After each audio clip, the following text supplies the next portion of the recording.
Just keep clicking that. We're pros, baby. We got this down. You good? All right.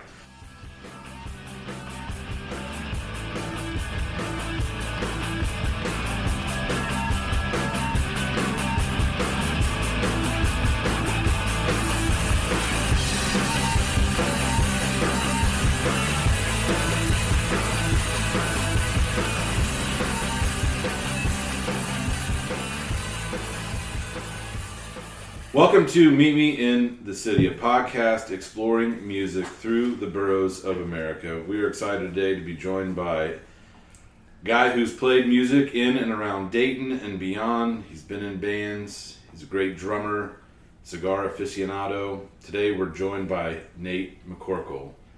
Let's go. Joined as always today by my two co-hosts, Dan and Shawn. Boys. Hello. Howdy. It's good to be with you all. Before we bring Nate into the fold, because as you'll hear over the next few minutes, there's some history with our co-hosts and Nate. I thought I would tee these guys up, Dan and Shawn, just to share something about Nate that we should know before we even get into Nate's life and music history. Never take him to school in the morning because he was always late, and I got a detention because I had to wait on him and his brother to get to school. But other than that, he's a great drummer, great friend, and all around a good guy. Shawn? Yeah, and I've known Nate, gosh, I don't know, maybe when he was 12 or so, because of Shawn McCorkle's brother. Nate was always into music, and he'll get into that later in this podcast, and influenced by his brother and his dad, but great drummer in the bands he's been in, and we'll hear the story about his life, which I'm intrigued to hear more, so I'm happy to have Nate here in this podcast. Nate, welcome to the podcast. How are you? I'm good. Thanks for having me, guys. Yeah, it's great to be with you. Nate, we're going to just take us through kind of your early life. What do you remember early on about how you got into music? What was it that pulled you in, or what influences early on? I would say my dad was in radio broadcasting. He was a DJ. Most of my childhood, I would wake up and listen to him on the air in the morning when I was getting ready for school and stuff like that. But, And where was this, what radio station around the Dayton area? Yeah, he did, like WBZI, I think, was in Xenia. He started off at a radio station in Chillicothe. Wow. But he went to radio broadcasting school in Atlanta. It was like back then they had schools that you could go to and learn the trade. And that's how he kind of got into radio. But all growing up, he would just spin records, especially on the weekends. I would just remember kind of like on Saturday mornings being around the house, and he would just sit at his turntable and just play music like all day long. It was either vinyl or it was reel to reel, and he would spin cuts like the Hollies and Mungo Jerry in the summertime. Like, these are some of my distinct memories, like first memories of like music and kind of starting to enjoy it and get into it. And then a lot of times he would buy records. There was in Dayton downtown, there was a record store called Goldenrod Music, and he would go get 45s there of like some of the funk music, like Zap, Roger, and there was a local group, I think they were called Trouble Funk, and he would play those songs on 45 for me and my brother, and we would just go bonkers, just dancing around the living room and being kids, but that kind of sparked something in me, like that sound and that funk and the drums and the bass, and I always kind of gravitated towards the rhythm, and I think that had a big part of me wanting to eventually, as I got a little older, to start playing drums. So. Was his moniker Gene Mac? Yeah, Gene Mack, M-A-C-K. The Mac Attack. The Mac Attack, yeah, baby. That's what they called him, the Mac Attack. That's amazing. You know what's funny about Gene Mack, and Dan probably can contest to this, we would come to your house, right, to see you and Shawn. At the time, we were friends with Shawn. He was very interested in our lives. Yeah. To say, he would ask us Nate's a ton. Yes, Nate's dad would ask us a ton of questions about what we were up to. And he'd always use your full name. Yeah.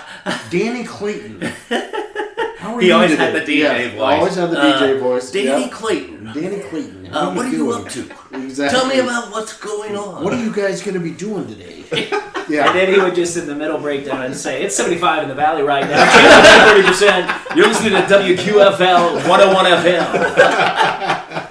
The Mac. I think you inherited the voice too. Yeah, unfortunately. The Mac Attack. So it was. I mean, he was at work listening to music, and then coming home. I mean, he was in it bad at that, right? Yeah, and primarily, I've got pictures of me on his lap. I was probably 2 years old with the big earmuffs on, listening in the studio, in the control room at the radio stations. And, he originally got into Christian broadcasting. So he was really a big into like the whole Jesus movement thing with like Keith Green and like Chris Christian and all these like early, Daniel Amos band, all these like, kind of hippie / Jesus movement type of bands and artists. And, that's kind of what he started in, and then eventually, he started to open up, I guess, a little bit his musical palette, if you will, into some of the secular stuff, which is where that, that Dayton funk music and stuff like that. I remember Herbie Hancock Rocket. That was super influential and as in my upbringing. So just listening to that record. So you had music accessible like from the very beginning. I mean, it was just around all the time. Yeah, he had just stacks and stacks of vinyl, and he had, it's funny because I just ended up moving him down to North Carolina to be with me because he's getting up in age and all, but I cleaned out his house and he still had boxes and boxes of reel-to-reel. Oh, wow. And a lot of them are, him, doing interviews. Some of them are his just like, they would do, it was almost like when you went to a job and you filled out an application, like your reference, they would have like it was almost like him, doing a mock, type of, type of thing, where he was like, it's Gene Mack today, 75 in the valley right now. And that's what he would send around to radio stations to actually get a job. Oh, okay. It was like your resume was just on track. It was on the reel-to-reel, and you would send that around to local radio stations trying to get work and trying to get a job. Because he did a lot of voiceover stuff, too. Okay. For commercials and things like that. But that was his calling card. But I found all those reels, which was pretty wild. I just need to find an actual reel-to-reel player to be able to listen to them. They're out there. You just gotta source them. What so music was around for you, but what about your own sort of path? I mean, obviously you're influenced by what your dad had around, but when you started to kind of carve out your own taste, do you remember the first thing that you bought for yourself and what it was? Well, my first cassette tape I ever bought was Run DMC King of Rock. Oh yeah, Nice. And I feel like that just carried over from the stuff that my dad was playing, those 45s, you know, because it was what appealed to me, and that record was amazing when I was a kid. I was so young, but I wore that thing out. But just the rock influence with the rap, and like the kind of the rock beats. I'm the king of rock. There is none higher, and all the guitars. So that was I remember just listening to that nonstop, just wearing that tape out. That was the first album, if you will, that I ever bought, though. I remember you saying you had a story though about how you would sneak in stuff because your parents didn't like you listening to certain music, and you would sneak it in from friends and stuff. Yeah, we would get, my brother, oddly enough, went to a Christian school, and it's like the worst influences are at the Dayton Christian, actually, is where we went. But just passing around tapes. I remember 1984 by Van Halen, Drop Dead Legs, that song.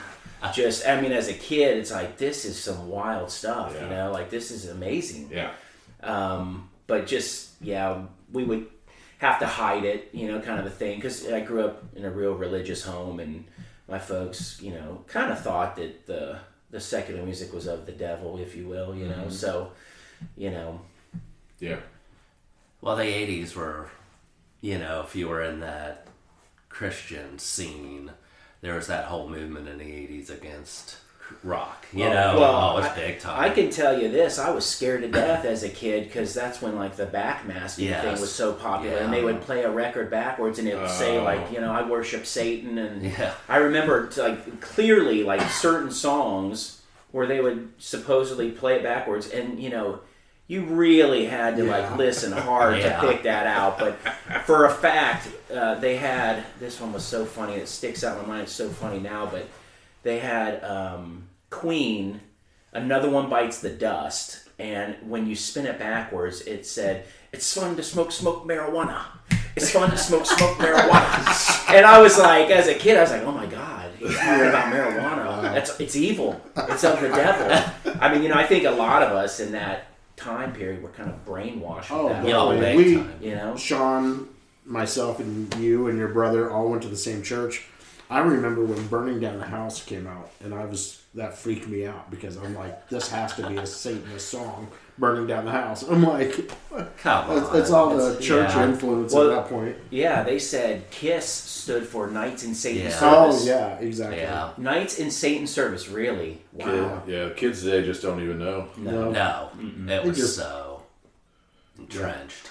It was crazy. It was overboard. Well, remember Def Leppard had that song, I think it's on, I forget the album, with Photograph on it and all that. The Pyromania? Mm-hmm. Yeah, and it said Eatin', Geetin', Gotten, Globin'. Yeah. And you could spin that backwards. I forget what it said. It was Rock of Ages, That was the song. Yeah.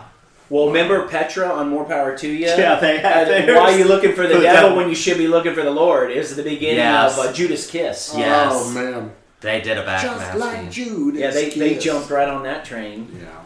We're in deep already, I think. I know. Crazy. Playing songs backwards. All right, so Run DMC, King of Rock. I mean, that's probably what, mid to late '80s. I don't remember the exact year that Early came 80s, out. yeah. What? How long after that till you started actually wanting to play music? I didn't start. The first really part, I guess, of the music experience was 5th grade. It was middle school, and they were going around the horn and asking if you wanted to be a part of the band, and you know, if so, what instrument would you like to play?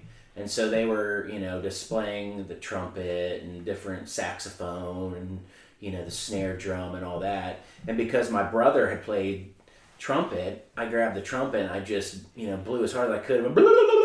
And so the music teacher was like, "Oh, you're a trumpet player. There you go." And then by the time they got to snare drum, I was like, "No, I want to play snare drum. This is awesome." And so she's like, No, I think you got a gift for the trumpet. My mom had to write a letter to the school, to the music teacher, and say, "Nathan will be playing the snare drum." Because I got home and I was crying. I was like, "Mom, I just really want to play the snare drum." And so from that point on, I played snare. That was 5th grade. I played at 6. I did marching band in 7th grade. Played in the band, I think, in 8th grade.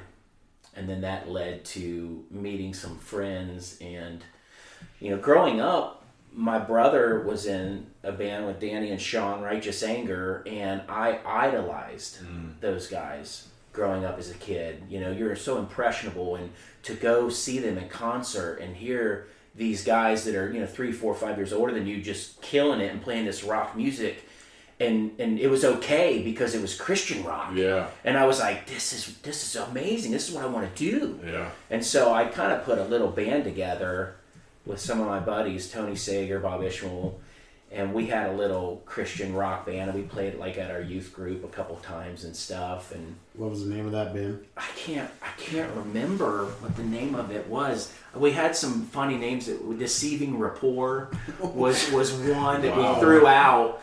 But I feel like, I can't remember, honestly, but I know that I was the singer in that band because Tony Sager had been playing drums and he was a good drummer, and so, I didn't stand a chance, so I was like, well, I'll just sing, but, still loved the drums, and I would always practice on his kit after we would get done rehearsing, and he would always get pissed off at me, because I would beat the hell out of him, and I couldn't play.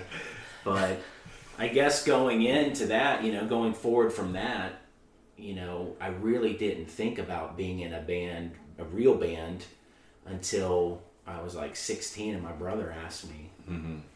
Asked you to be in Morella's Force? Yeah, he just said, I'm in this project with Shawn and our buddy John Woolenweber. Now, these guys were older than me, so I was like the punk kid brother. Yeah. I remember one time you guys coming up to Rockford, Illinois to see my brother. Yeah. And I had a snare drum in my basement because I was still in the band. And their drummer at the time, Paul Mumal, amazing drummer, played in Soul Food and some other bands, but he came downstairs. I was so excited. I was like, Paul, come down and see my snare drum. And he comes downstairs, and I'm beating the hell out of that thing. And he's sitting there like, what in the hell's going on right now, dude? Like, it was so annoying. I'm sure he was just like, just... Thanks, kid. Yeah, like, thanks, kid. We'll come back in a couple years, But, anywho, though, I just looked up to those guys so much. And then when my brother asked me, I hadn't played drums or snare drum for a couple years, in high school. And I think it was my junior year. He came to me and said, we're putting this project together, and it's going to be kind of this shoegaze. I didn't even know what shoegaze meant, dude, I mean, I was just hanging out with my buddies, listening to, like, Alice in Chains and Pearl Jam. And they're like, we're going to put this shoegaze band together, and it's like Cocteau Twins / the Slow Dives / Darling Buds, all these bands that I'd never really even heard of. Maybe I'd see my brother wear their t-shirts, or whatever. But I was like, sure. Yeah, like I'd never played a full kit. I'd only played snare drum, but my brother's like, we need a drummer and we don't want to use a drum machine. So you're kind of like the last option here. Do you want to give it a shot? Confidence. It really was. And we need you to bring that snare drum in. Exactly. Bring that snare drum and a couple pots and pans and let's get it, dude. Get it all. So what year was that? That would have been 93. Wow. When 93. When he asked me to play with them. And you were a junior in high school? I was a junior, and I didn't even own a drum kit. I had to borrow one from our buddy Chris Sievers.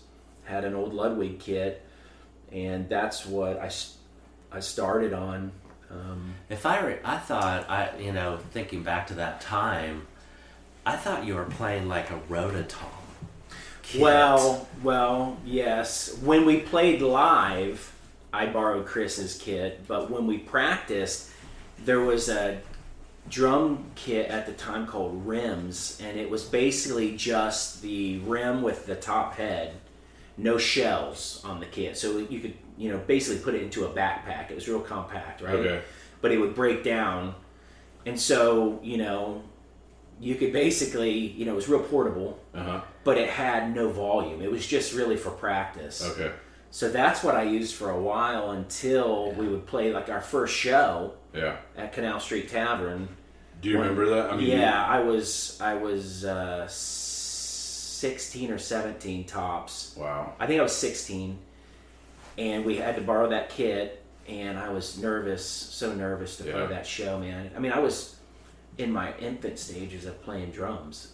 But you'd rehearsed with a full kit with the band before you played the show? Yeah, but I just remember like going up there. I mean, I couldn't even get into the bar without, my parents had to be there because I was underage. Right. And I'm like, I'm here on this stage, like setting up this kit, like I'm nervous, and I've never played a show in my life, and it was a wild experience, but it was kind of surreal, but it was really cool to be 16 and saying like, dude, I'm playing at this Canal Street Tavern. This is awesome. Yeah, Canal Street is going to be something, as we talk about the Dayton music scene, that keeps coming up because so many bands that came out of the Dayton scene kind of cut their teeth there. Had you been in that room before you played the first show there, or was that like first experience? You're walking in, see the room, setting up your kit, about to play a show.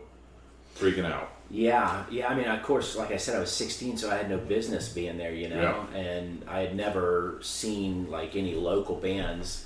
I had only seen at that time a couple bands live, like bigger bands. I didn't even know there was even a local music scene. I was a kid, you know, just playing in high school, just doing what high schoolers do. I wasn't thinking about this local music scene or what that could be or the future. I was just like, well, I guess I'm going to play this show and see what happens.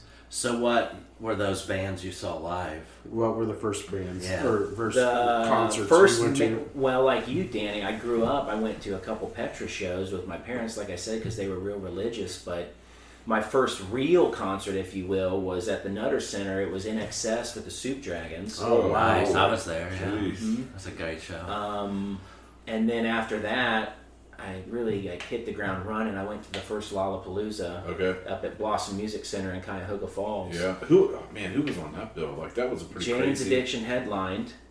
Wow. 9 Inch Nails. I mean, all I remember from that is that Ice-T and Body Count were playing, right? Yeah. And it was getting kind of rowdy. Yeah. And we were in the lawn section. Next thing you know, 9 Inch Nails comes on. And Trent's going bonkers on the stage. He's like slamming his keyboards, and it's loud as hell. And I remember just me and a couple buddies were like, "We're gonna rush into the pavilion. Geez. We're just gonna go for it. We're gonna go for it, Yeah. And so we did, dude. Like it was like he's doing Head Like a Hole or something like that, and we just run in there, dude. And about probably a couple hundred people just rush into the pavilion. And the security guards are going nuts and everything. I'm again, this is like my second show. Mm-hmm. It's so loud. Yeah. It's, the adrenaline's pumping. I'm a kid. Yeah. And like we rush into there, man. I remember jumping over chairs and trying to get up close into the pavilion. And it was like chaos. Yeah. But it was awesome. Yeah. At the same time, it was just like every sense is just, you're just so alive, Got wicked Crazy. up. So that was Pretty Hate Machine. Yes. What's that night? So That before was a Down the great Spiral. album. Yes, before that, yeah. And Trent, they were like the fourth band on the bill, and so he was still, had something to prove. So, he was giving it everything. Yeah. And so, and the crowd was going bonkers, Yeah. So, probably want to spend a little time with Morella's Forest, since we have, two people from that band here, Shawn and Nate. Now, how many shows did you guys play before you started to record? You guys know? Did you play a lot of shows before you went to record? We did. We played a lot of shows. Canal Street, like where else were you playing at that time? I can go real quick. Yeah. I want Nate to talk about it. If you can jog my memory, remind, because I'm trying to think. Because we stole the name from another band that was out in California that defunct, and we took the name, and so we started playing shows. We played shows in Philadelphia before we got signed. Did they think you were the other band? They did. Did they really? Funny story. Are you talking about how many shows did we play before we recorded our first EP? Yeah. Or our first album? Either one. Before you went into the studio, either way, like how many shows did you have under your belt before you actually went in, recorded music, EP, CD, whatever it might be? We did a lot. We did a lot, yeah. Yeah, we had 2 EPs. Okay. Before we recorded our first album, full album. But we were playing shows in Dayton. We did this small little tour in Philadelphia with this bigger Christian band called Mortal, and they were or was it Fulton? No, it was Mortal. It was Mortal. They were huge, and we did 2 shows with them, and it was, gosh, I'd say 800 or 1,000 people at every show. Oh, wow. They drew big. That's awesome. Well, the funny thing was too is that the band that first of all we kind of stole the name, right? Uh-huh. But they were a band from California that had broken up, and we didn't think anything of it. Sure. And we didn't think we were going to be in the Christian music. Right. realm. And Yeah, the band was a band with 2 brothers, Ronnie and Jason Martin from Starflyer and Joy Electric, right? Oh, really? Yeah. Well, we didn't know those Whoa. guys. And so, next thing you know, this is before we got signed, we're in Erie, PA, doing a show. We walk in there. Ronnie, it's with Ronnie, Joy Electric and Mortal, and Ronnie's there, and he just gives us the stink eye, dude. Like, who are you guys, and why did you steal my name, Wow. you know? And so we're kind of like, I mean, again, we're kids and everything. We're kind of like, well, you know. Come to find out, though, This is pre-internet, so you're finding Yeah. out Oh, about yeah. bands and music Yeah. and stuff in a very underground kind of way. It's not all Yeah. accessible. yeah, and like who the- would have thought some guys from Dayton, Ohio would ever cross Yeah. paths with these guys out in California? in Philadelphia or wherever? Exactly, you guys were. right. Yeah. Yeah, in Pennsylvania. So, you know, we ended up becoming great friends with both of those bands and with those brothers. And, you know, we buried the hatchet and they were cool with it because they ended up liking our band and the Yeah. music that we were putting out. Well, you guys were in the same sort of vein of things. I mean, Starfly 59 and Yeah. you know the shoegaze stuff that was popping at the time. And then we ended up touring with both of those bands, you know, Separately, and yeah. becoming really good friends with both of them. But it was just funny how it started out. I didn't even know, really, when Shawn Johnson said, "Hey, we're going to call the band Morella's Force." Okay. Yeah. I mean, I'm a 16-year-old kid in high school. Okay, cool. In Tip City. Right. Yeah. You know, great. Okay, sounds great. Like, I don't know about anything out there out west, you know? Like, That's so crazy though that within just a short amount of time you're playing in front of like 800 to 1,000 for a local band that's not you weren't signed at this point. That's a big crowd to get in front of. Huge. Yeah. Yeah, it was nerve-wracking, to be honest. Yeah. We were nervous, yeah. big time. But did that sort of give you confidence that the people are responding to us and Yeah. nobody knows us? Yeah, and I think we had to really, you know, just like any band when you're starting out, I mean, it's not like we were seasoned musicians. Now, Shawn obviously had played for years, and my brother same, but, you know, even Sydney, our lead singer, she really hadn't, you know, she hadn't toured, she hadn't really played in many bands, you know, so we were really green. Yeah. And so, like, that first year or two, you know, we were really trying to figure out what we wanted to sound like. And, you know, I was a new drummer, so I was way too busy playing, you know, I mean, just splash cymbals and all this BS, you know. Just, you know, I remember a comment Brandon Ebel made, you know, before we recorded our first album. He told the engineer, Chris Colbert, and Steve Hindlong, he said, "Hey, make sure you tone the drummer down just a little bit, you know, like just kind of settle it down. He's a little too busy." And, you know, at the time I was like insulted. I was Oh, like, sure. "Oh my gosh, like what?" Like I'm over here playing my heart out. Yeah, I mean, I'm giving it, man, you know? But hindsight being 2020, like it made sense. And I realize now, you know, especially being older, like, man, it was way too busy. Like those first couple demos we did, you know, I was overplaying, you know, and it's like I didn't understand the idea of playing for the song. Yeah. You know, like some songs, it needs some really cool special fills, and some you just need to let the song just do its thing. Yeah. You know, and just really let this play for the song. Yeah. You know, and that's what I really learned from Colbert and Steve Hindlong too. You know, Steve being an amazing drummer, he was just like, you know, like I tried out some different drum kits. You know, we did some different things with like mallets and different like percussion and stuff, and he was like, you know, let's just figure out this song and how we're going to approach this song, and then we'll go to the next one. Yeah. And so these people that you were recording with, where were they out of? Steve was from the Choir. Steve Hindlong was from a Christian band called the Choir, and Chris Colbert was in Fluffy and Breakfast with Amy, and these were Christian bands too, but he was like an engineer, but, you know, we called him the King of Noise. Yeah. He just had a cool way of, you know, engineering, getting awesome sounds in the studio and things like that. But it was at Neverland studio in Nashville. Wow, that's awesome. And that's where you recorded your first couple of EPs? No, go ahead. That was Super Deluxe, the first album we First recorded. record. Morellas. Okay. The EPs we recorded with, I was telling you about the fellow that I borrowed the drum kit from. His brother, Mike Sievers, lived in, what was it, Bellbrook? Bellbrook. Yeah. And he had like a little home studio out in his garage he had converted. And so we went over there and did our demos over there, you know, just like on a weekend or something like that,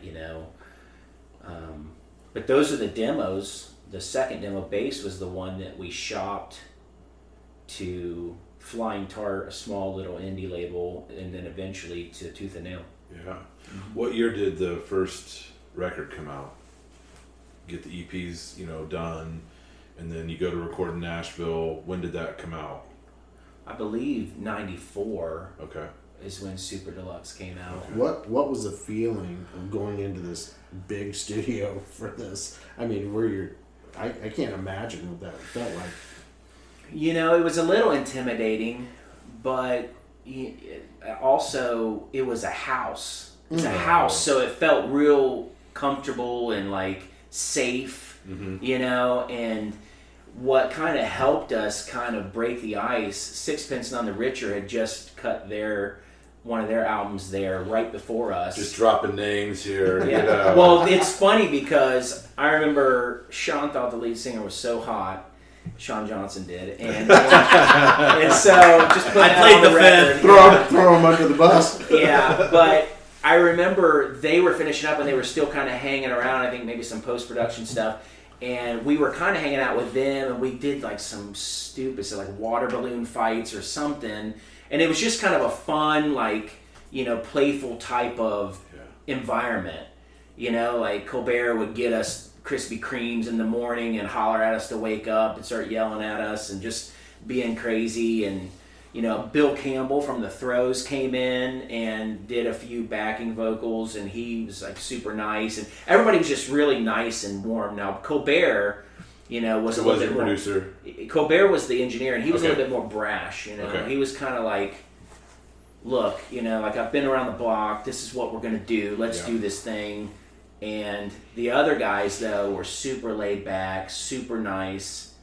Really inviting. Yeah. So I wasn't too intimidated when we got there. Yeah. Once we got settled in. Yeah. How long were you there to record that Super Deluxe record? 1 week? I think 1 week. Wow. That's crazy. And I think our budget was like what, like $7,000? I don't know. Remember that. I thought it was 1 week. And it was, because it was fast. I mean, we worked long days. Yeah. Yeah. And so you stayed in the house where the Yeah, studio was. we It was did. all encompassing all together. With this, immersive. Yeah. And it was in a really bad part of Nashville. Remember that? And there was like hookers across the street, and at night you could sit up and look out the window, and there was just... Were you like peeking from behind the curtain Yeah. so they didn't see you? we would go out and go to this little diner. What was the diner called? Oh, gosh. The Hermitage. Yes. We would go to the Hermitage in this little diner, this Greasy Spoon, Yeah. where this guy would take your order, then he would go cook the food. It was like one guy working the whole Holy shebang, cow. And there was like an old beat up jukebox in there. We'd just go kind of play songs and get some food and stuff and hang out. I mean, we were good Christian boys, you know. So it's like we weren't doing anything crazy back in those days, So that's 90. That comes out in 94. Did you also record in 94 then? We recorded in the spring, if I remember right, and I think the record came out in the fall. Wow, it's pretty quick. Real quick. For that time. Funny story that when we were going to record, and I was in my freshman year at Wright State University, and it was time for exams, so it was springtime, and we had the date set up for recording. And it was in Nashville, like I said, which is like, what, 5.5 hours from Dayton? Yeah. So I go up to my professor because there was a conflict with the exam time and when I was going to be down there recording. Mm-hmm. And I told the professor, I went up to him after class and I said, yes, sir. And I didn't know how to put it, so I wanted him to believe what I was saying. So I went up and I said, sir, I'm a professional musician and I am recording an album in Nashville. Professional. And that sounds professional. and I said, and there's a conflict. Is there a way that I could make up the exam or take it before or whatever? And the guy just looked at me and shook his head. He's like, no. Like there was no talking about it or anything. He was just like, no. Like I'm not making an exception for your... for you. Your fiddly band? Yeah, for you and your so-called professional music career. And so that was like, for me, that was the decider. From that point, I'm like, I'm playing music. I'm not going back to school. Wow. Man.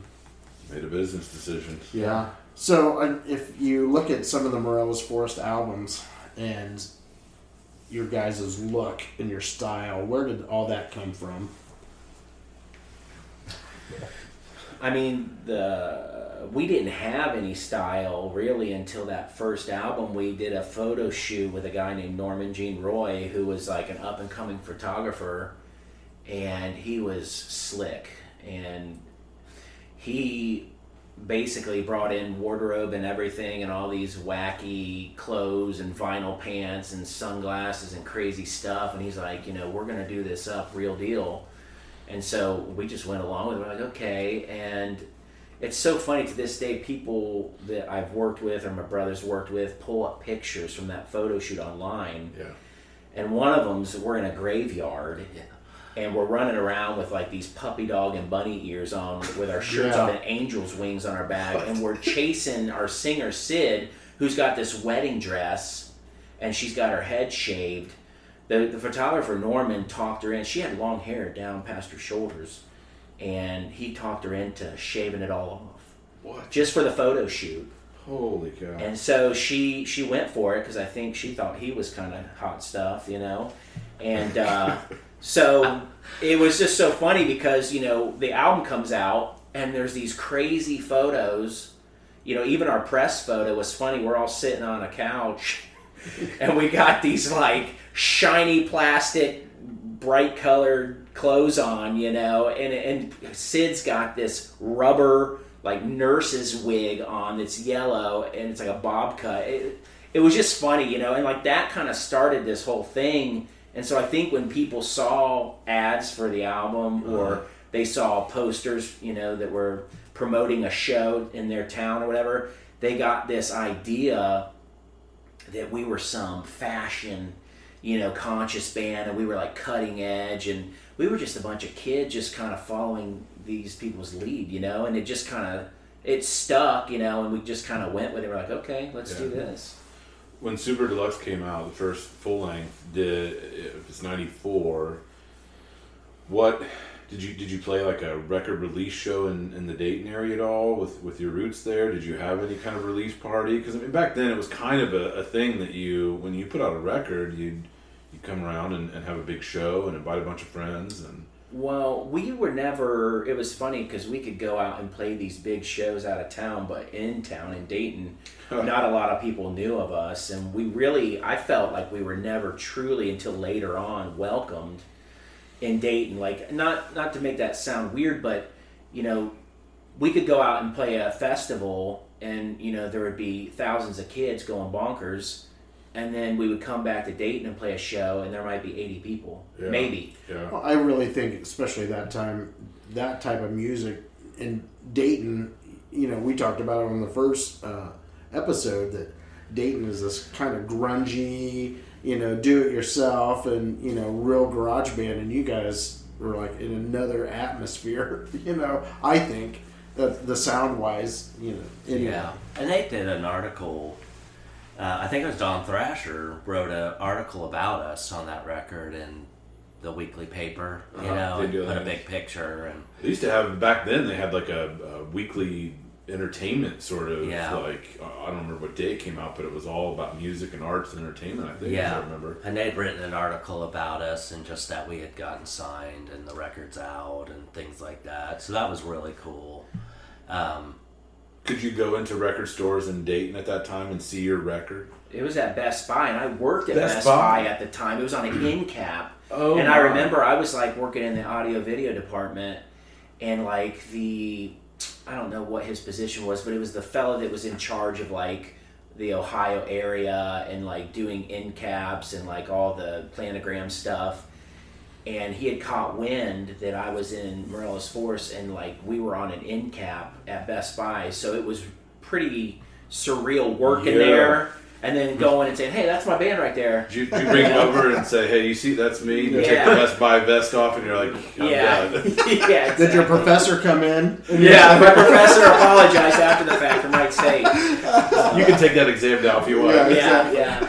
But we did have a record release party for that. If you remember, Shawn, it was at a Christian bookstore and Jimmy Gutwein was kind of like there, and it was like a signing sort of, like, it blew me away because I wasn't expecting anything, but we went there. It was at this Christian bookstore, and they had like our records, and they had our posters, and there was a lot of people there in this music store, and like it was just weird. Yeah. It was in Beaver Creek, I believe, and it was like it was just surreal going in there because I was like, wow, this is really cool. All these people came out to, there was a local Christian music show, and it was called Gut Level Music. Okay, this is random now. I'm going deep now. It was a radio show. It's called what again? It was called Gut Level Music. Okay. And they would play a bunch of, cutting edge at the time, if you will, Christian music. Okay? And this DJ, Jimmy Newman is what he went by. His name's Jim Gutwein. He's a friend of my dad's from back in the old radio days. Oh, wow. And he promoted us heavily because he knew my father and everything. And then he promoted us, of course, when the album came out, and then that release, he was a big part of making that really special, and something really kind of cool and exciting for us, Awesome.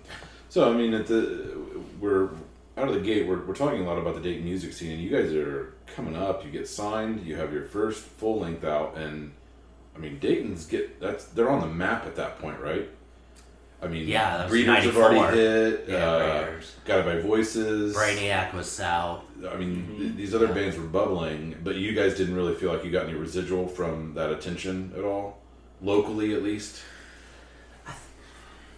I think later, initially, maybe not, but then we started playing more in Dayton, and when we were home, playing Canal Street was a big place for us to play, and I think we gained some traction then, and we met a lot of bands, and they didn't think we were weird or something, as Christians or whatever people thought we were. You guys were playing interesting stuff. I mean, you weren't No, playing... it was very different. Yeah. Especially at that photo shoot. Nothing in Christian music was looking like that. Right. I mean, Sid's in a little nurse suit.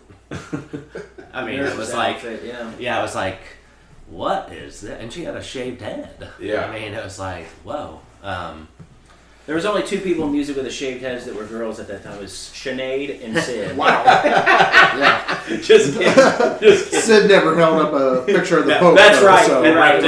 Yeah. So, like, busy time. Like, how many shows a year were you guys playing? Like your peak career? Well, we got a booking agent, when we got with Tooth and Nail, Davden, and they would book these small tours. They'd be like 6-week tours or something like that, and we would go out with like Starflyer or Luxury or Joy Electric or whoever. Plank Eye And the Insiders, and we would just go out, and it'd be 6 months or 6 weeks at a time. And they were little jaunts, but the cool thing about being in Ohio was that a lot of these bands were from the West Coast or something. We could go any direction and be playing shows, so they could, and they loved. We were road dogs. We were. Because they loved it, because a lot of the West Coast bands didn't want to do winter tours because of the snow and ice, but we grew up in it, so we're like, let's go. Yeah. And so a lot of times, we would go through the Midwest, we would go up to Minnesota, we trekked all the way down to Texas, we would go everywhere. Yeah. Anywhere they could book us, we would go pretty much. You play a lot of festivals, a lot of small stuff. I mean, what were some of the venues and stuff you were playing? All over the map. I mean, we played rodeos. Remember, we played. Did you really? Rodeo? We played a rodeo. How did that go? Somewhere out in Oklahoma or something. I can't even remember. Let's settle down there a minute. I mean, we got a shoegazer rodeo coming up. Yeah, it went over really well. Let's just say that.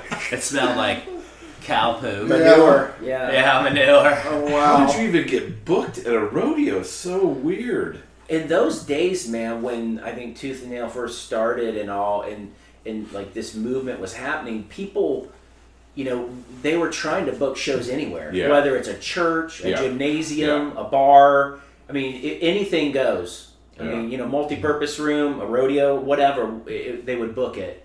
Anywhere people were willing to put on a show, we would play it. Warehouses that were 110 degrees out in Oklahoma, Jeez. you know, you name it, we were going to play it, you know?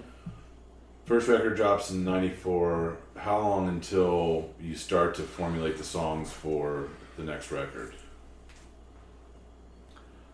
So that's an interesting subject with songwriting, because we never wrote a lot of songs.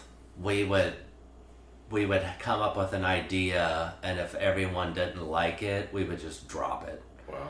And so we would practice. When we got home from tours, we would take a break and not see each other, and then we would start practicing again before another tour. Okay.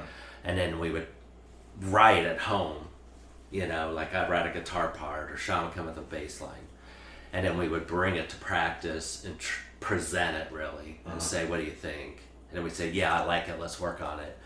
So it was a struggle for us to come up with enough songs for a record, actually, because we were, I think, looking back, hindsight, we were chopping songs too early. Right? Yeah. Instead of just writing it, Letting it develop. and then have like 25 songs to pick from. Yeah. So we literally came in with just enough songs. So that first record, you weren't writing in the studio. You came with what you were Yeah, going we to had record. every time we went to the studio, we had the songs done. Okay. Well, Except for Sid. Yeah, and a couple of those songs on that first album were from the EP. Yeah. Oh, okay. So we already had them written. Yeah. And honestly, the creative process was me, Shawn, and my brother. Yeah. And we would just woodshed together and come up with a riff or something, and I would add some drums, and Red would start playing along. I call my brother Red. It's his nickname. But anyways, Sid wasn't a part of that creative process. She would add the melodies and the lyrics after the song was already written. Wow. And so it was kind of a bass backwards type of way of like writing, you know? Yeah. It wasn't like she would bring this melody and some lyrics to the table and be like, this is kind of what I'm thinking. It was us three that would write the music. We wouldn't hear the lyrics and the melodies till we got to the studio. Wow. Yeah. Literally, that's the first time we would hear what she had. And so it was really kind of a backwards process, but it was always very interesting in the studio. Actually. And exciting. You know, I remember when we did Puppy Love off the first album, we're like, what is she saying, Puppy Love? Like, and the way she was singing it and like some of her lyrics and her mannerisms, we were like, this is awesome, you know? Like, whoa! I would have never thought that would... And we would even name the songs before we heard the lyrics. So these songs would have titles that had nothing to do with what the actual song lyrics are about. Yeah. So, like, I don't know if there was ever a song necessarily that had a title that correlated to the actual lyrics. Yeah. Wow. Yeah. Where did you record? The second album is called... Ultraphonic Hiss. Okay. And where was that recorded? Same place? Chicago at the Playground. Keith Cleversley had a studio. He had done some stuff with, like, Hum and the Flaming Lips and... Verve. Yeah, he had Really? worked with a lot of bands. He was kind of an up-and-coming, like, producer, engineer guy. He did that Hum's first record, Astronaut, or what was with the You green. prefer an astronaut? Yeah, and that he blew up Yeah. after that. But he was he did live sound for Flaming Lips, the Verve. Okay. That's how he cut his teeth, he was doing, live engineer. How was that experience compared to Nashville? Well, that was the first time with Keith in that studio, and he was going through a really bad breakup with his Yes. girlfriend, so he was kind of a little bit clocked out. Yeah. You know, and his style of engineering and producing was different than what we were used to, so it was kind of weird and kind of sometimes uncomfortable, but I feel like he got some good sounds, and I feel like he gave his 2 cents, but do you feel like he was more active on the second record we did with him as far as just his input? Well, he was in it. It's not like he was absent, like how he engineered. Because it was just him. We didn't have like a producer and an engineer, so he did both. Yeah. He engineered and produced, and his studio was awesome. I mean, just the setup, and he only worked from midnight. I want to say noon to 10, right? I think he so. had set times, which is awesome, so you could sleep in and work late. Yeah. But he's very smart, and he looked at the songs very differently, which I liked. But him and I butted heads on that. He's a great guy. I never thought we'd work with him again because I'm not that great of a guitar player, and so I'd come up with a solo or something, and he'd be like, "Play that again. That was great." I could not play it again because I am just feel. Yeah. I'm not that good. And I'd play it again. He'd be like, "No, play it like you did before." I can't, you know? And so him and I were like really butting heads. But if you listen from the first album to the second, sonically, it's really cleaned up. You know, the sound was cleaned up, that's his input. Yeah. Did you, as a drummer, Nate, did you work on the sound of your drums? Did you try to dial that in? Yeah, that was the first time that I experimented with different kits and drum sounds, because the main room that we recorded and tracked the drums in was this huge concrete. It was an old building, so it was like concrete, like tile floors. It was real boomy and bangy and echoey. So he did a lot of things with, mics and room mics versus mics like right on top of the drums, and got some really cool sounds. There's my favorite song on that second album is called Gate Call Beautiful, and it's the drum sounds are real open and like airy, and it's almost like he had microphones in the corners of the room. Okay. And so you're hearing all the reverb and everything from the drums. And I played his kit too. He had an old, just kind of Frankenstein kit he'd put together on that album. It was like a old Ludwig, like a Bonham 24-inch kit with no front head on it, and then some big like 13, 16-inch toms and a big old snare. And those with the room and the mics, it was awesome. But it's something that I had never done before, and so we were kind of, experimenting with that sound. And you also recorded drums in the vocal booth. Remember that? It was real dead. I think that was the second time we recorded with them. Oh, was it? So there was a vocal booth that was real dead, and so even more experimentation on our third record, because I put a small kit like in a vocal booth that was completely dead. It sounded like 70s kit, okay. No reverb, no flat, nothing. flat. Super flat. Yeah. And we even there was like one or two tracks on that album where the verses I'm playing like on a normal kit in the regular tracking room, and then on the chorus it goes to like a different sound, a different kit in a different room. Wow. So there's a lot of variation. Like one sounds huge and big, the other one sounds compressed. Oh, okay. And we even used too, because we were starting to get more into the electronic stuff, the Brainiac influence and everything. And so we were using keys, and I was using drum pads with like a brain module. And so there was some like, electronic sounds with the full kit. So he really You're helped, starting to layer stuff. Yeah, and he really helped expand that stuff that I would have never even thought of or to do. He really, paved the way for that. So really your cool. second and third albums, what age are you in those? So you start when you're 16. So yeah, that first one I was 18. So in '96 I was probably 20, and then was it '98 when we did the other one? That is crazy. I'm I about don't 20 remember how young you were. 21 maybe when we did the third album. So it's almost, it's a condensed amount of time. Yeah. How do you feel your playing changed within that time frame? Are you picking up stuff? Are you learning stuff? What are you doing? Yeah, it changed dramatically because, I was around other bands, other musicians, different producers, that would, give recommendations and stuff. And, like I said, the whole Steve Hindalong thing, like playing for the song and all that, started to, and then just with practice. Just like anything, you start to, I wouldn't say perfect your craft, but you get better as you practice more. And playing out. And playing live shows. The live shows. Start to dial it in. Yeah, and then also, too, just kind of figuring out, what do I want my style to be, you know. And I mean, there's times when I think back about it and I'm like,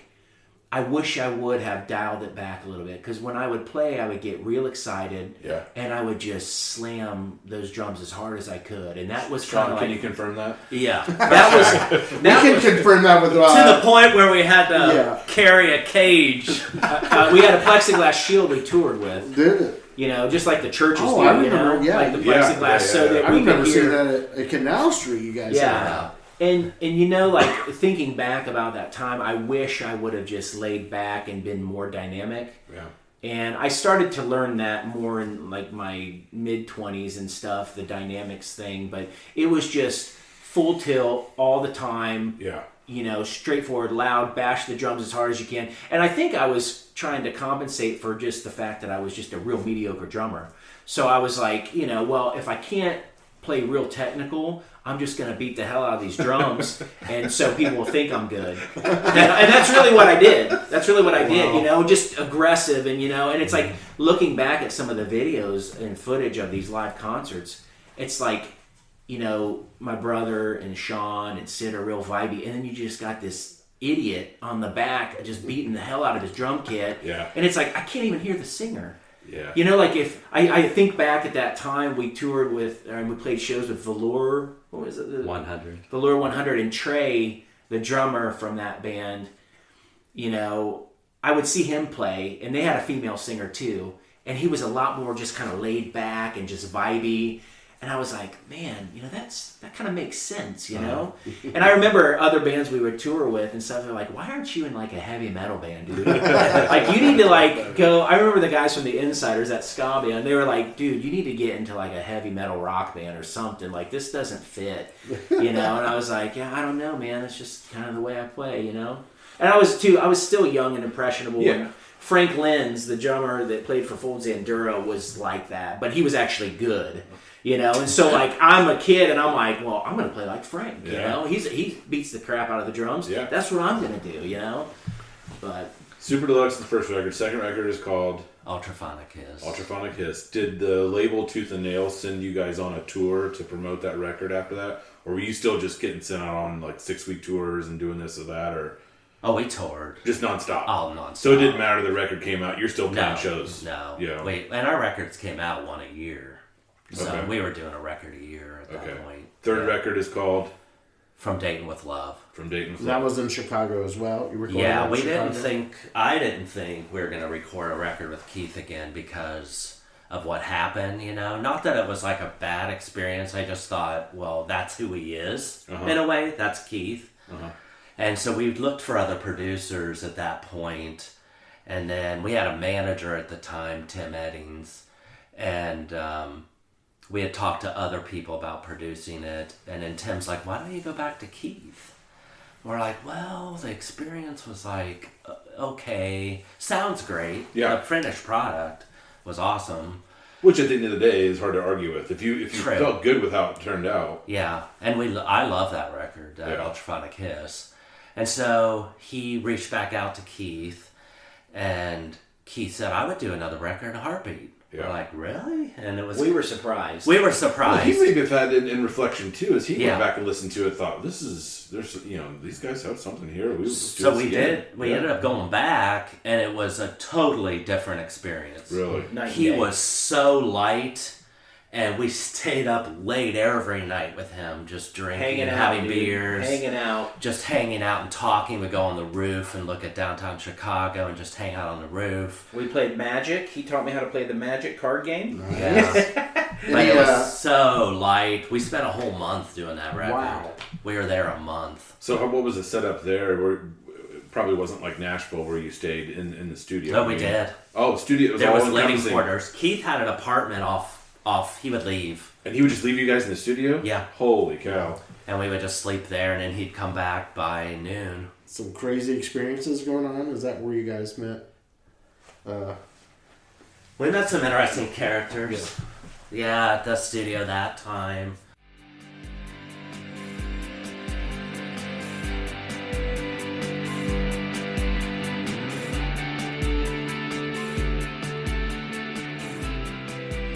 Meet Me in the City, sponsored by Twisted River Coffee Roaster. Twisted River offers an unpretentious approach to specialty coffee. Visit twistedrivercoffee.com and use promo code INTHECITY at checkout to receive a one-time discount of 10% off your entire order.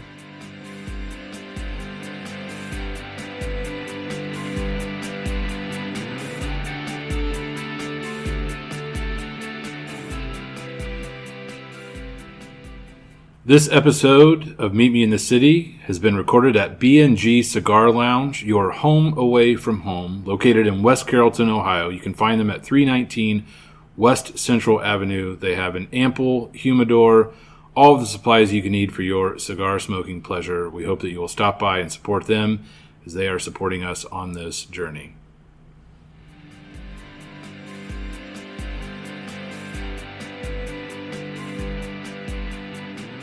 So, when you guys were in the studio in Chicago, any crazy stuff happen? Run into any people?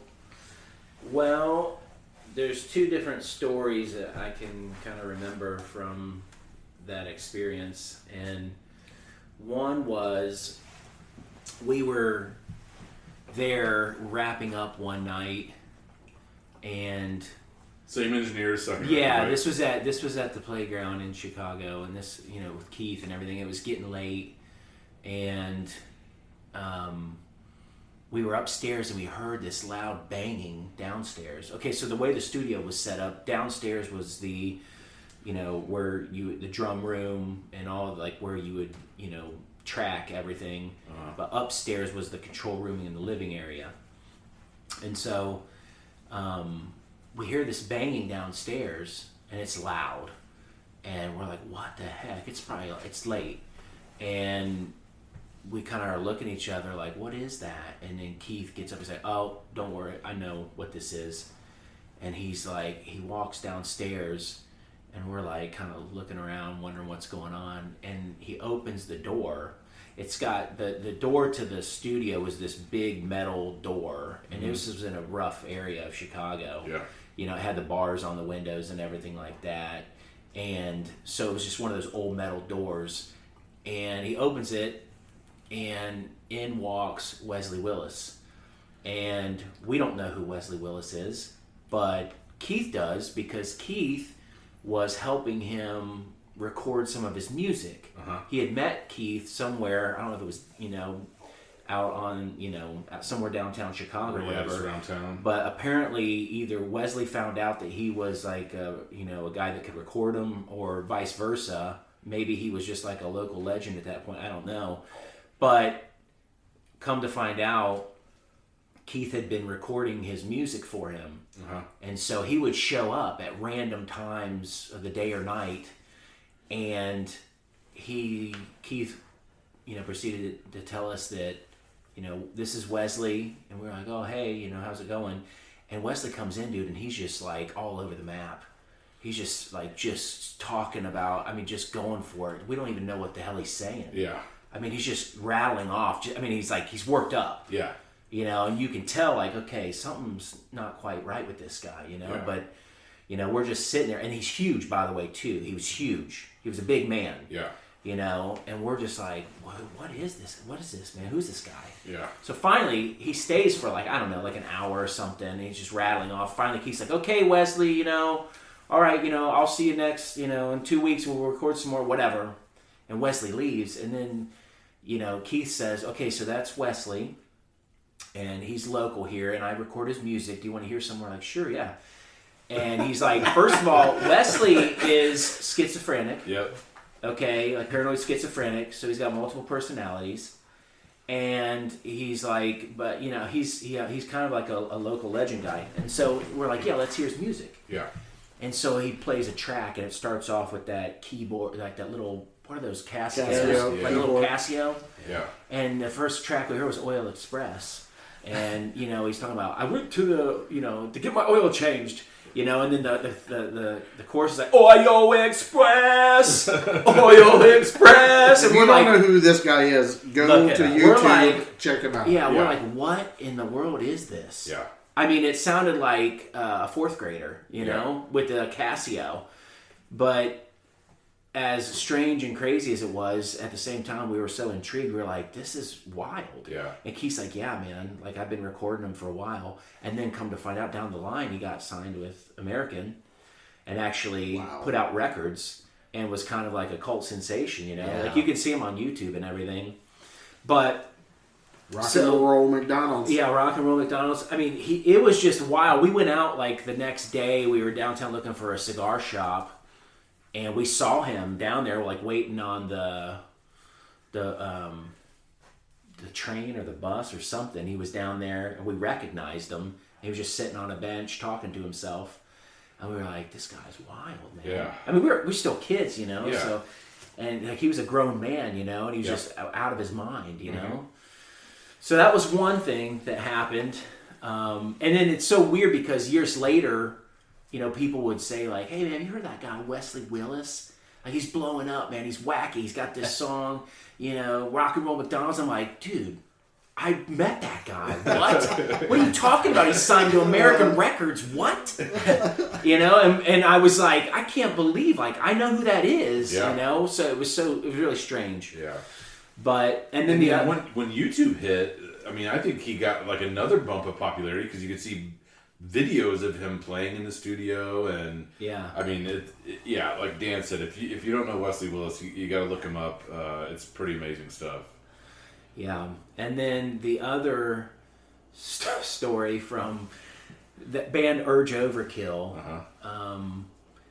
Ended up doing some tracks with Keith, like on a weekend. So Keith would record us during the week, and then on the weekend, you know, he would do whatever. But this one weekend in particular, Urge had heard that he was kind of an up and coming producer or whatever, and they loved his drum sounds on Slow Nerve Reaction, which was a Flaming Lips song. Okay.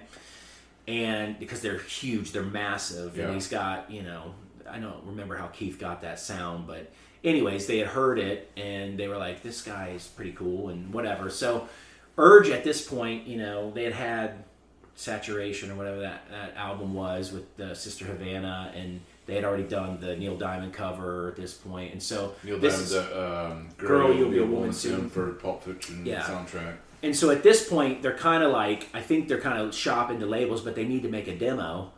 And so they come in to see Keith because they're shopping and trying to find the right engineer / producer.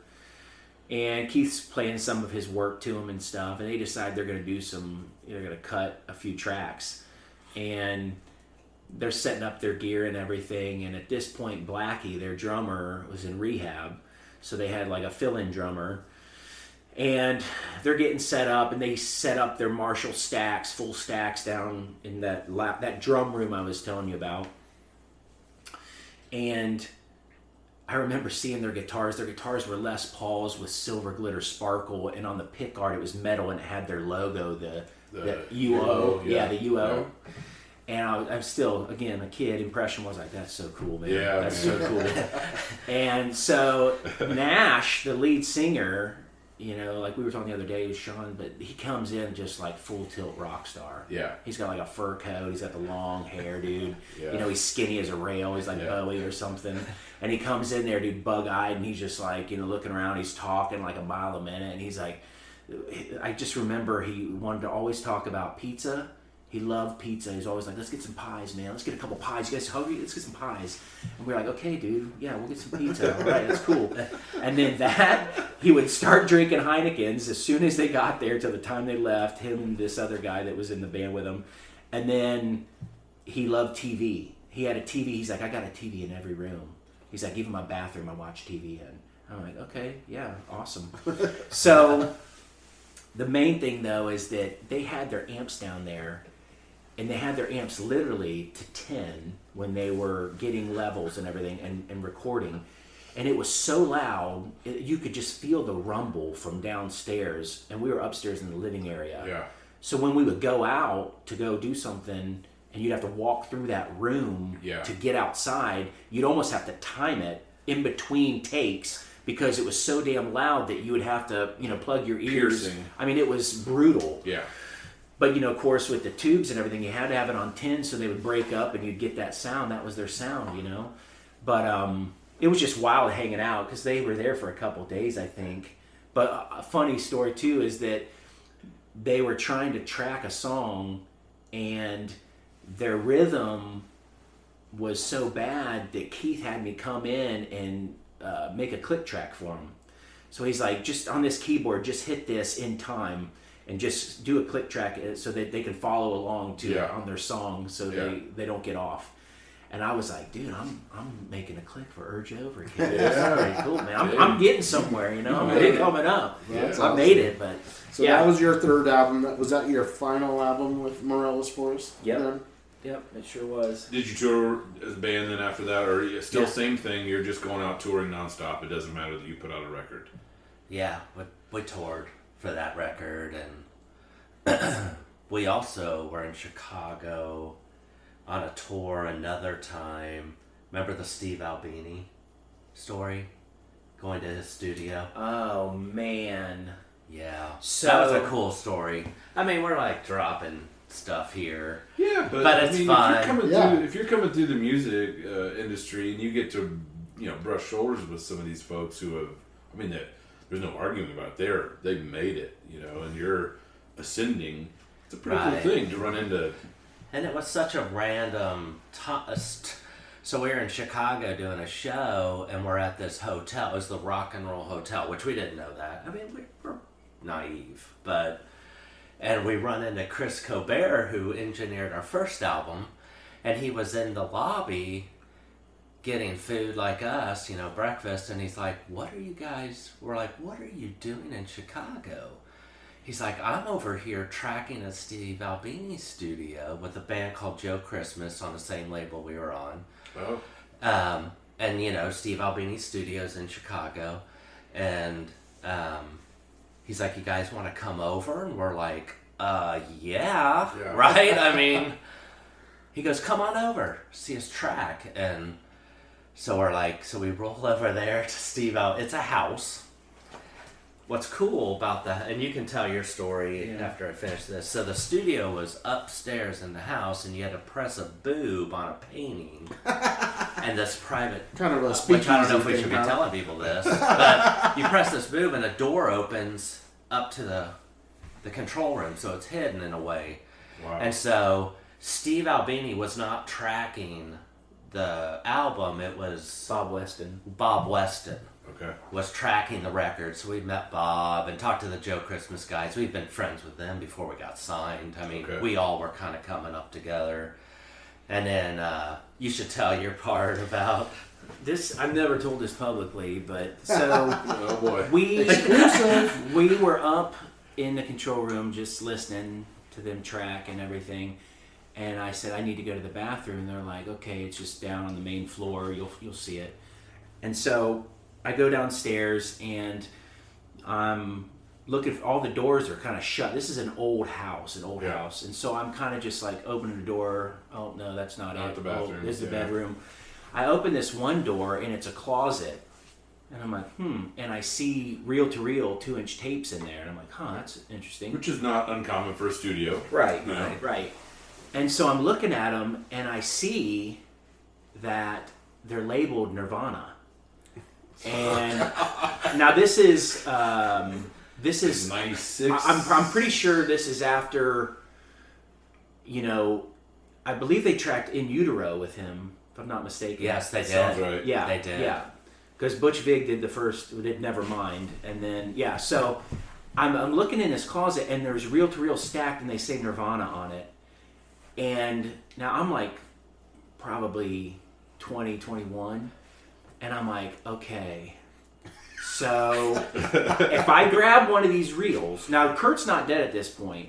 I'm like, if I grab one of these reels and just decide to walk back to the hotel and stuff it in my bag and not tell anybody, I'll just tell the band that I got sick and I wanted to go back and take a nap or something. Wow. So I'm sitting there and I have this moment where I'm looking at the Nirvana reels and I'm contemplating, like, can I get away with this? Wow. Okay, now at this point, I had never stolen anything. Yeah. But I'm like, this is massive. This is a Nirvana reel okay? Yeah. Like the real deal. Yeah. Who knows what's on it? Who knows if the talking, what tracks are on there? Could be anything. Could be Extra anything. tracks. Yeah. It's like the Ampeg 2-inch reels. Is that what the Ampeg or Ampex or whatever? Yeah. And so I'm sitting there and I have this moment, and it's probably a couple minutes long, and I'm like literally running through the scenario in my head, like, You got the devil on one shoulder. And the yes, devil on the other. yes. I got one saying like, "There's no way you'll get away with it," and then on the other side, it's like, if you just take one, they don't know who you are. They don't know that you were here.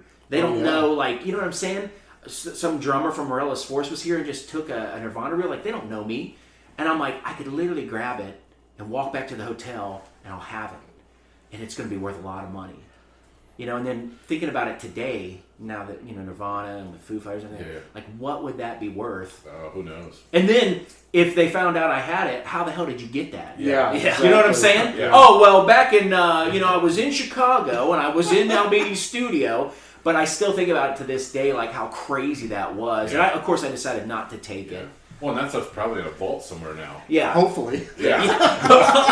But, I mean, it was just out there. It was just in the closet. Easy. Just in the closet, and a whole, just stacked. Yeah. That is nuts. Before we move on to the next sort of phase, are there any shows that you guys played or festivals that really stick out in your mind that you just thought? And there's clips of you guys playing live on YouTube, and we'll try and get some links into those things as well. And you could look up Morella's Forest and see stuff from the 90s.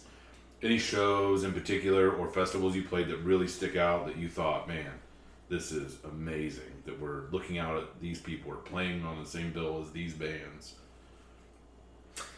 One that pops in my head, which is weird, like, we had done a tour with a Christian band called Plank Eye and the Insiders. They were this ska band from, I think, Detroit. Did they spell the Insiders with the Z on the end? Yeah, Of course. they did. Of course they did. That's funny. And I believe they had a song, and it was like this hardcore song, and where the drummer, Nate, would actually come out from behind the drum kit and he would sing it. He would do like all the screaming parts, right? It was this hardcore song. They had it was ska band, they had like one hardcore song. Whatever. Anyways, when they would do that, they would always have somebody sit in on the drums. And sometimes it would be the road tour manager. Sometimes he'd ask me to do it. I did it once or twice, Anyways, coming full circle, after that tour ended, we were in a festival. I think it might have been Texas, maybe. But we're there. Morella's Force is there playing. We had done our set and everything. And they're later in the day. And they're like, hey, we're going to do this song. I think it was called Sacrifice or something. He's like, will you sit in? I can't find anybody else to do it. I'm like, sure, yeah, I'll sit in. And so we get into the song, and I'm about like halfway through it, and I see Sonny from POD on the side of the stage, and next thing I know, the bass player from Insiders looking at me, he's just like, just play, just go. Sonny walks out and starts freestyle rapping, like, while we're playing the song, and I'm like, nobody told me this, dude. I don't know what the heck's going on. Like, nobody said Sonny was coming out here to freestyle, and he's just going for it, dude, getting it. And I'm just sitting there like, what in the world? Just trying to hold it down, Yeah. And so it was just kind of one of those surreal moments. And, of course, POD was getting huge at that time. Yeah. And the kids in the crowd are going bonkers, and I'm like, I'm not even supposed to be here, dude. Like, what am I doing? I'm just hoping I don't mess up, with Sonny, fronting this thing right now, And so that was like my 5 seconds of fame, I think, But that was a wild memory I had. Yeah. So third record, that's kind of the end of your tenure with Morella's. What happens next with your musical career? So we were on tour with a band called Viva Voce, and their drummer, Derek, I think was his name, had played with lots of bands, and he had played with a band called Johnny Q. Public, which was based out of Missouri, that at that time was pretty big in the Christian market and was starting to kind of get big, crossover. They had a video on MTV, and, they were like getting pretty big. And so he's like, man, Johnny Q. Public's looking for a drummer. You'd be perfect. And I was like, I don't know, dude, about all that. And he's like, really, like your style and and everything would fit. It would really blend in with them well. And I was like, well, I don't know, dude. Like, he's like, well, just give him a call. Just talk to Shawn, the guitar player. And at this point, you know, like, I mean, I had never even thought about joining another band or doing something like that. But I got a hold of the guitar player and I was like, hey, my name's Nate. Somebody recommended that I call you. And I think we were still out on tour with Viva Voce. And he's like, yeah, why don't you come try out sometime? Come out to Missouri. And so I was like, I was really conflicted about it because I was like, well, my own brother is in Morella's Forest, and like, that's all I've ever known. Yeah. You know, and like, you know, that's all I'd ever done. So I went out there and I tried out, and it just didn't feel quite right. So I came back. I'm like, nah, I don't think it's gonna work. And a couple months later, Shawn called me again from Johnny Q, Shawn Turner, and said, you know, we're gonna sign this deal with Roadrunner. You know, come out. Let's try this again. You know, let's just try to dial it in a little bit. And so I was like, you know, like, okay, like, it sounds like a pretty, you know, sweet deal. And so I did, and that time, the second time, it gelled really well, and it felt a lot better, you know, and I was like, man, I've always wanted to play in a heavier band, you know, more of a rock band, if you will. Yeah. And I just felt, I guess at the time, maybe my tenure had run out with Morella's Force, you know, and I can't remember, like, the dynamics of the band at that time, what was going on, you know, but I don't know, maybe I just felt like, okay, I've done my time and it's time to move on. And this opportunity in my mind was, okay, they're getting a deal with Roadrunner, which, you know, at the time Slipknot was on there and Typo Negative, all these big bands. I'm like, well, you know, that's a good opportunity to maybe keep on going with my career musically. And so I did. I went out there, ended up joining that band, and we recorded a record with Roadrunner in Nashville.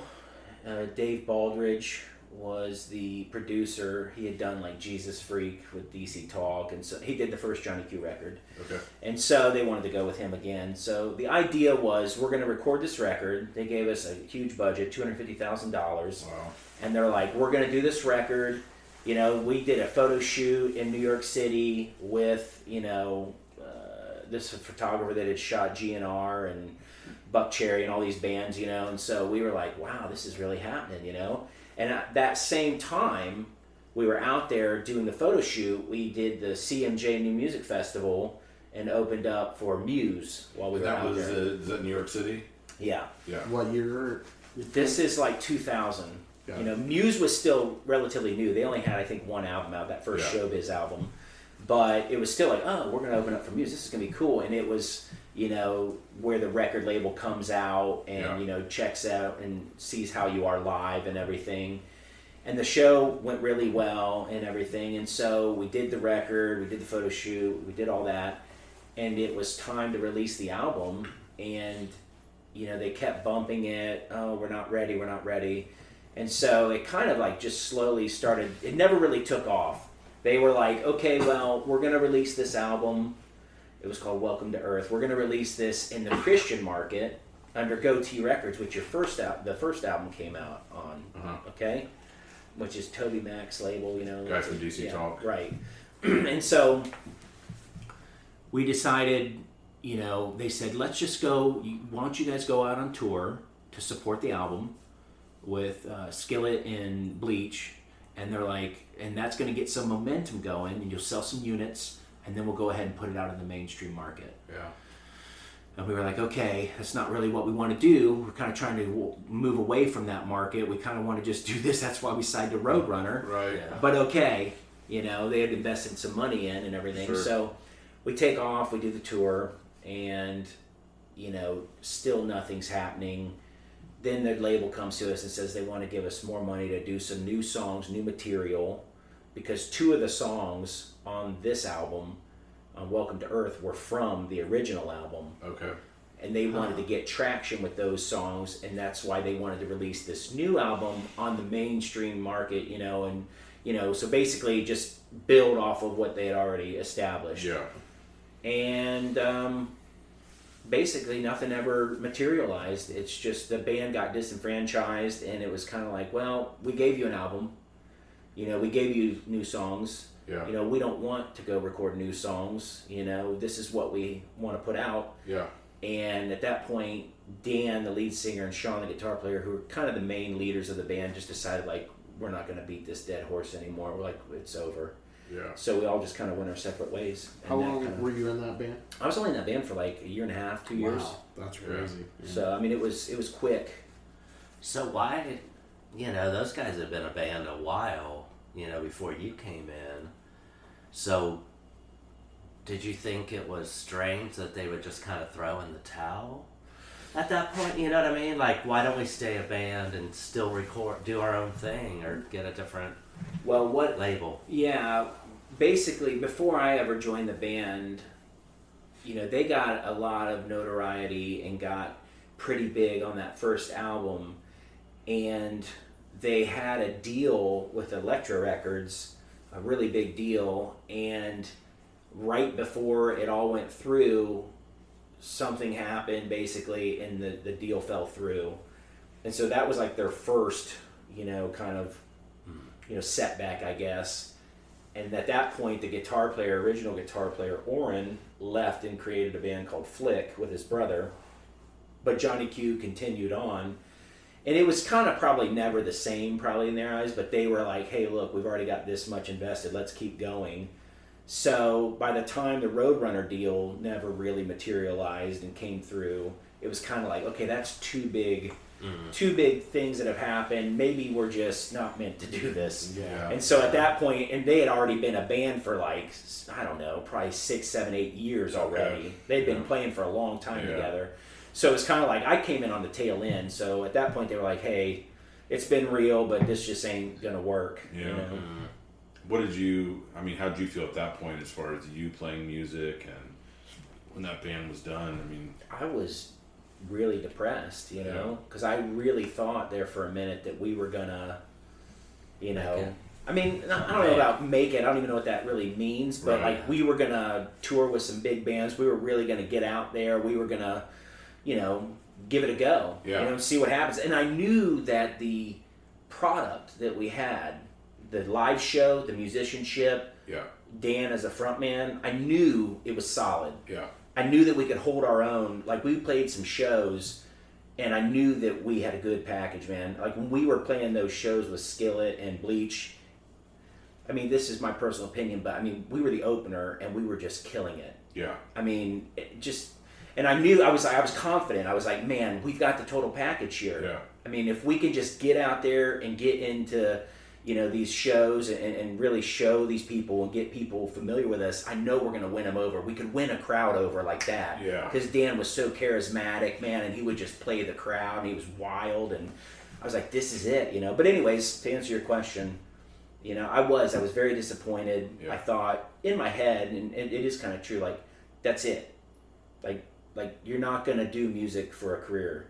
So like now you've got to come to terms with, you're just going to work a job and you're just going to live your life, and that's just going to be it, and coming to terms with that in your early 20s when you had such high hopes and you got that far is really hard to do. Yeah. And honestly, between you, me, and whoever listens to this, I think that's what probably led to my substance abuse, the start of it, because I didn't know how to fill that void, and I didn't know how to, like, it was almost like my brain, like, does not compute. Like, what do you mean I'm not going to play music now? Yeah. Like, I'm not going to play shows. I'm not going to record. Yeah. Like, that's what I've known for the last 6 years or whatever, Yeah. like, nonstop, like, we never took a break. We would tour, we would record, we would tour. And so it was like that reality setting in, it was hard to deal with, and so, I just didn't know. I felt lost for a while. Like, what do I do now? Where do I fit in? And it wasn't till, I got a call some years later from Shawn and Dan saying, hey, Shawn and Dan of this podcast, not of... Yeah. You've played with a lot of Dans and Shawn. And Shawn's, I know it's confusing, I know.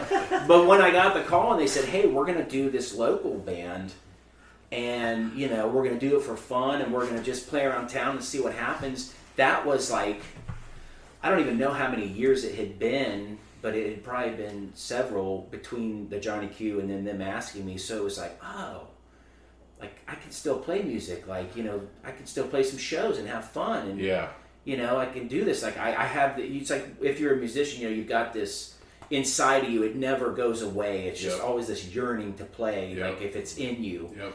And so that was like, as a creative outlet, I was like, yeah, let's go. What's up? And they played me some songs and like, we got some demos. Do you want to get together and jam? And I was like, well, hell yeah. Yeah. Yeah. And so that's how it kind of started. It really came full circle. I mean, we all went to church together. Mm-hmm. You were 12, 13 years old. Your brother played in a band with us as a Righteous Anger. You guys went and formed Morella's Forest. And then we came back and we had James and Michael, we went to church with, who played in other bands we talked about on the first podcast. And it's, to me, I loved having you in that band. I mean, it felt comfortable. We all knew each other. We all had stuff to give into the band. And man, Nate, you were just a time machine. Beat the hell out of the drums. You were a time machine, man. I mean, you were just always there on point. And yeah, I love playing with you, dude. And like we said, it was for fun. It was to go out and just play. But I think a lot of good things came out of that. Yeah, what's the name of that band? We didn't drop that. Gem City Rockers. GCR. Yeah. It was so funny when we were trying to make up a name. We're like, what are we going to call this thing? Yeah. And we're like, it was so funny because like I don't even remember some of the other names, but I don't either. Then it was like the Gem City Rockers. It sounds like a flag football team, or like, you know what I'm saying, or arena football, roller derby. We're like the Gem City Rockers. Like, yes. I mean, as crazy as that sounds and funny, like that's it. Yeah. That's it. I mean, I thought it was a perfect name for what we were doing. Yeah. It was just a bunch of old guys. Yeah. Yeah. Gem City Rockers. That's what we're gonna do. But what was refreshing about the Gem City Rockers is because I wasn't playing music anymore either. Mofo broke up. It was mainly just Sid and I, the original, left. But it was kind of like the pressure's off, right? Yeah. We're not trying to sustain this band and do records and tour and move units. Yes, it's like let's just have some fun and just play music again, right? And that's what was so awesome about that is we got together as friends and just wrote songs, rockin' songs. It was rock and roll. And it was just fun. Yeah. It's like, okay, you can have fun at this again. Yeah. It's not like a job. Yeah. To make sure your band keeps moving and you make money and you do this and that. It's a creative outlet to feed that thing that's been in you from, the very beginning, from when you were 2 years old with those headphones on your dad's lap. Yeah.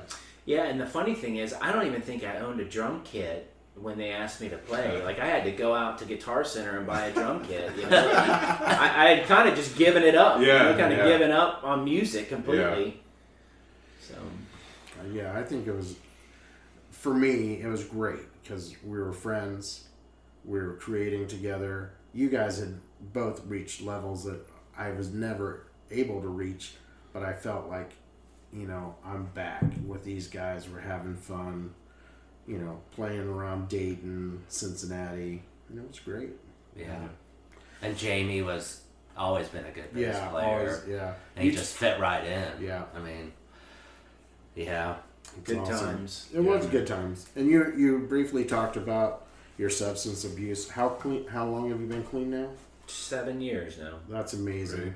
Right. That's awesome. So happy to have you back and clean, and I don't think that spark has ever left. And still love music as deeply as day one. Absolutely. It's awesome. We've had a great time talking with you, Nate. We do this for fun off the mic, so to have you on mic and get some of these stories down is great. And we hope that as people listen, that they'll enjoy and gain some knowledge. And hopefully, if they don't know Wesley Willis, they'll look him up and go and look up Morella's Forest, and we'll get the playlist together so you can listen to a bunch of the stuff that we mentioned today.